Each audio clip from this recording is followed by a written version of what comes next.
Hello everybody and welcome back to the Leeds Lens. It is the news show today and we have got some Leeds United news to get into. We're going to talk first of all about the PSR situation because there's a potential cash injection from Leeds United from a sale they've done in the past which could massively help them on a PSR standpoint to bring some players in January, so we'll talk about that. And we're also going to talk about the midfield situation. There's been so much discourse online about the midfield situation, it just seems imperative to talk about it right now. With Tanaka coming back, with Ampadu playing well at the weekend, with Longstaff since coming to the team having a fantastic sort of impression on the team, and Stach, of course, the £18 million new signing in the summer, where would you go in that midfield three? There's 4 good players, you can only pick 3. Who would you go for? And let me know actually in the end of the video when we talk about that in the comments below what you think about that.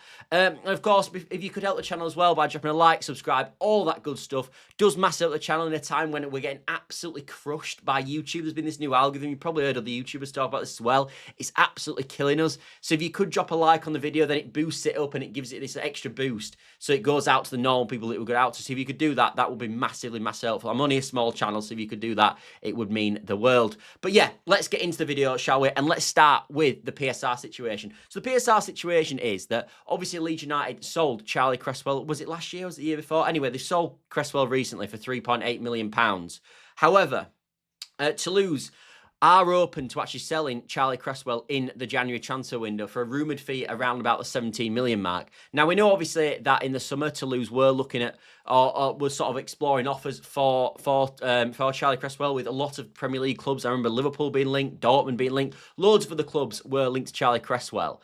And the main news is that actually Leeds United have got a sell-on fee there. And of course, because Leeds United came through the academy, he left the club as a free book value. So any money that we get for Charlie Cresswell will go straight onto the PSR book sheet, which could be really, really important to help Leeds United get some potential signings in January. So the current fee is around about the £17 million mark that Toulouse are looking for. And Leeds United do have a 15% sell-on fee on there. Probably should have been a bit higher when you look at sort of what Man City put on sell-on clauses and what sort of Brighton and Brentford, a number of other clubs put on selling fees. It's probably not where it should have been, if we're being totally honest, but it's still quite significant. So obviously, if they sell for 17 million, that's about 2.5 million, just over 2.5 million, that could be cash injected straight into the club. With the situation with Harry Wilson, with him having only 6 months left on his deal, with a few extra million, you're almost straight away getting to the point where you can buy Harry Wilson and bring him into the football club in the January window. So it could be a massive help for Leeds United to stop us having to sell players and actually just rely on the Cresswell money. We could go get Harry Wilson, because of course the other thing is Leeds United can sell before the July 1st deadline to get cash into the club before the PSR deadline, which is obviously July the 1st. So they can sell before then, and we've got potentially Wöber, whose buyout clause ends on July the 30th. You've got Schmidt, who again his buyout clause ends on the June the 30th. So both of them as well could get triggered, which again could put money into the football club for Leeds United potentially could do a bit of business in January. But I think this sort of opens up a more generic debate regarding PSR right now, because obviously Leeds United are in a bad position with PSR. We're completely on the deadline. We can't spend any more money. But I am a bit sick of hearing about this from like Robbie Evans, and I think Parag's mentioned it, and a few other sort of the top people at Leeds United have talked about how PSR is hamstringing us. But I don't think Leeds United, when we look at it in general, have done enough in terms of looking for something outside of the blue to get money into the club. I don't think we've done enough. Like, you see what Chelsea have done, selling hotels, selling the women's team. I mean, they'd probably sell the toilet lady if they could. Like, they've basically sold everything in that football club to get money into the football club in order to obviously then bank profits on PSR to be able to spend more money. And this is how they've managed to spend what they have. Obviously, their turnovers are naturally a lot higher as well with Champions League football and going further in the cup competitions, etc. But yeah, Chelsea have managed to sell everything. Even Villa this summer sold their women's team. And I don't think Leeds United, I know we don't have the value in a women's team right now because basically we got rid of the women's team stupidly.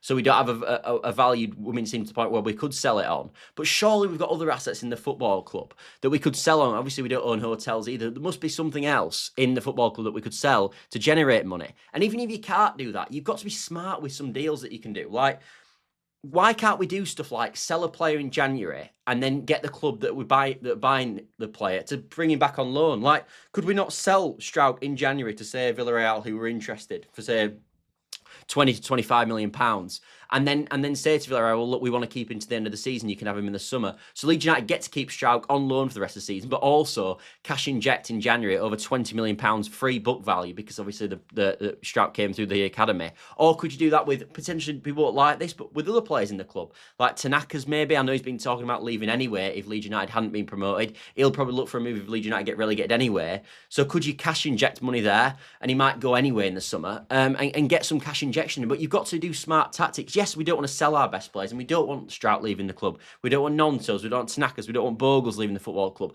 But if it sort of secures Leeds United's safety by being able to spend 30 million in January, is it worth it? Well, it probably is. And this is probably something that the Leeds United should have looked at in the summer. But we're not at the summer now, and that's gone. So we've got to focus on what is the situation right now. And I think that is something to look at. If that could get you Harry Wilson in and another number 10, maybe a Gustavo Hamer in as well with a buy option, that has got to be something that Leeds United explore. Because I know Robbie Evans has said that Leeds United are not going to spend in January. But I'm telling you for a fact, if Leeds United are in a position where maybe we are struggling in the league, but there's still a chance of survival, which I think there will be at that point, I do think Leeds United will invest. I think the reason Robbie Evans said that is because all summer we basically got told by Parag and his boys that we're going to build a Galacticos team. And then when it didn't happen, he realised that actually maybe telling Leeds United that you're going to buy a prime Ronaldo, Messi and Suarez all in your team is not a good idea. Maybe you should dampen expectations of it, which I think is the strategy they're obviously going to use now for the January transfer window. As I said, having told us we're going to spend every penny, which we have, but we're going to do this and that, one of the best clubs in Europe and all that tosh that we heard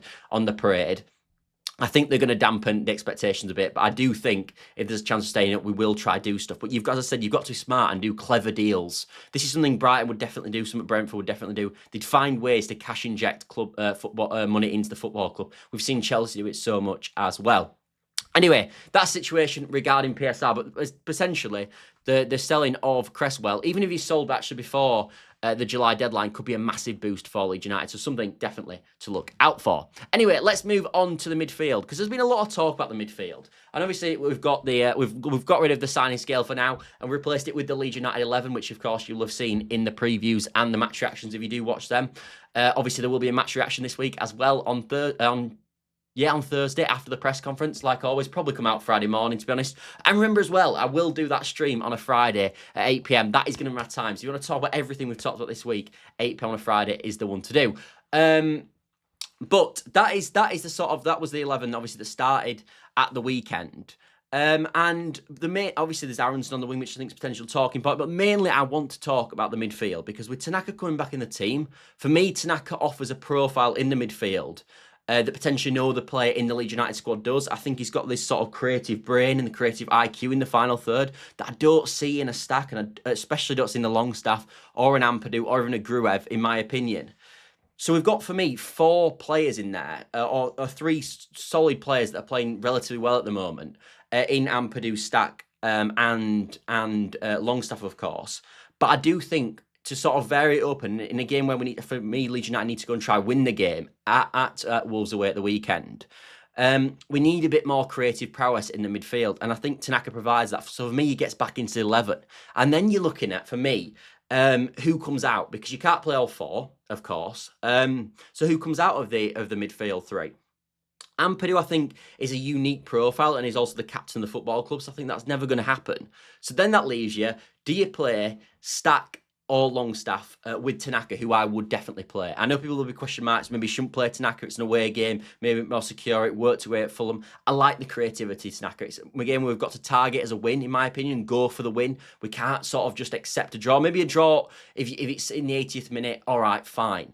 But let's try win the game and be proactive in the game, in my opinion. Start with our Tanaka midfield, because we saw the impact that can have in the Everton game, for example. So for me, Tanaka, as I said, has to start. But then it's deciding Stach or Longstaff. And I think it's a tricky one. I think it's a really, really tricky one. My personal opinion with Daniel Farke is that I actually think he will keep Tanaka on the bench.